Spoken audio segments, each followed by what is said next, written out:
비하인드 뉴스 정치부 이성대 기자 나와 있습니다. 시작하죠. 네, 첫 번째 이슈 바로 보겠습니다. 지지율에 대한 색다른 해석. 예. 자, 정치권에서 지지율이라는 것은 여론, 민심을 파악하는 지표 중에 하나입니다. 자, 그런데 최근 들어 부동산이나 대장동 항소포기 사태가 터졌음에도 불구하고 국민의힘 지지율이 낮다라는 분석들이 나오고 있습니다. 자, 지금 정부 여당에 악재가 생겼음에도 불구하고 국민의힘의 지지율이 탄력을 받지 못하는 좀 이례적인 상황인 셈이죠. 일단 국민의힘에서는 나쁘지 않다. 지지율에 일희일비하지 않겠다라는 원론적인 반응을 내놓고는 있습니다. 예. 보통 그렇게 하락하면 일희일비하지 않는다. 모범 답안처럼 대답을 하긴 하는데 색다른 반응도 나왔다면서요? 그렇습니다. 일단 국민의힘을 지지한다고 답변하면 보복할까 봐 두려워서 답변을 피하고 있다는 식의 주장이 나왔는데 예. 국민의힘 김민수 최고위원 발언 들어보시죠. 지지율을 이야기할 때 면접자 질문 방식으로 된 여론조사를 많이 사용하는 것 같아요. 최근같이 이게 여당에서 정치 보복이 심하고 공무원들까지 다 수사한다고 하고 이러한 상황에서는 면접자들이 전화한 질문에 대한 이 여론조사가 정확히 나올 수가 없다.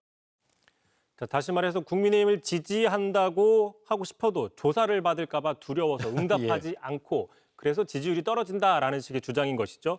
자, 이 때문에 ARS 자동응답 방식에서는 국민의힘 지지율이 상승하는 경향이 있다라고 같이 주장한 바가 있습니다. 자, 그런데 다만 근래 여론조사 방식은 자동응답보다는 전화 면접 방식이 조금 더 보편적인 추세로 가고 있죠. 예.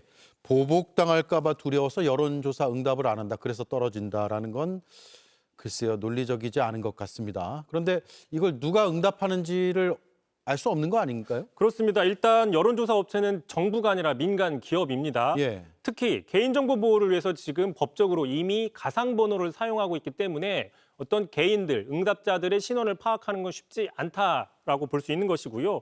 물론 이제 보수 성향의 어떤 응답자들이 답변을 꺼리는 이른바 샤이 보수 현상이 있긴 있습니다. 자, 이 때문에 ARS, 자동응답 방식의 그 답변이 좀 더 높다라는 분석도 있지만 보복이 두려워서 답변을 피하기 때문이다라는 것은 근거가 없고 또 여론조사에 대한 불신을 조장하는 근거 없는 주장이 아니냐라는 지금 비판이 나오고 있는 것이고요. 예. 다 떠나서 답변을 열심히 하면 지지율이 높아질 수밖에 없는 것이죠.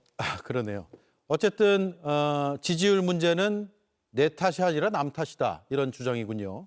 물론 이제 반대로 내부 탓이라는 목소리도 나오고 있습니다. 자, 최근에 이제 박민영 대변인 김예지 의원에 대한 장애 비하 발언 논란 계속 이어지고 있었죠. 이 문제가 지지율에 영향을 준다라는 인식은 같은데 다만 이 문제에 대해서도 좀 색다른 인식이 있습니다. 자, 색다른 분석 유튜버 전한길 씨의 분석 들어보겠습니다. 예. 빨리 내보내야 돼. 내부 총질에 대한 친한파 김혜지 의원 같은 게 있으니까 국민의힘 지지율이 자꾸 떨어지는 거죠. 언론의 먹잇감이 되잖아요. 지금처럼. 빨리 아웃시켜야 됩니다. 다시 말해서 박민영 대변인이 아니라 김예지 의원 때문에 지지율이 떨어진다라고 주장을 하는 것인데 바로 그런 이야기 때문에 지지율이 떨어지는 게 아니냐, 제대로 파악을 해야 되는 게 아니냐라는 지적도 있습니다. 예. 다음 이슈는요. 자, 두 번째 이슈 바로 보겠습니다. 비교 체험 극과 극. 자, 지금 이재명 대통령 아랍에미리트 국빈 방문 중입니다. 자, 오늘 화제가 된 장면이 있었죠. 자, 바로 보시면서 설명을 드리겠습니다. 저렇게 흰 옷을 입은 여성들 긴 머리를 흔드는 모습, 마치 헤비메탈 그룹처럼 머리를 열심히 흔드는 모습인데 이게 알-아얄라라고 불리는 아랍에미리트의 전통 의식입니다. 예. 예식 또는 국가 행사, 국경일 등에만 선보이는 장면인 것이고요. 자, 유네스코 인류 무형 문화유산으로 등재된 바도 있고요. 네. 자, 최근에도 선보인 바가 있었습니다. 다시 한번 보시면 지난 5월이었습니다. 트럼프 대통령이 17년 만에 국빈 방문했을 당시 저런 모습을 선보여서 지나가면서 엄지척하면서 좋다라고 얘기한 적도 있었죠. 예. 알-아얄라요. 아무 때나 하는 게 아니라 최고 격식을 차리는 국빈 방문 때만 쓴다라는 거네요. 그렇습니다.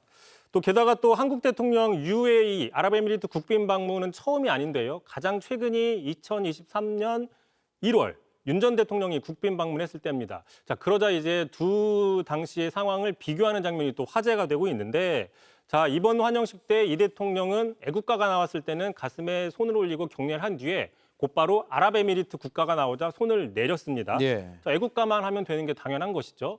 자, 그런데 이제 과거에 윤 전 대통령은 좀 다른 모습을 보여서 화제가 되는 건데 자, 직접 보겠습니다.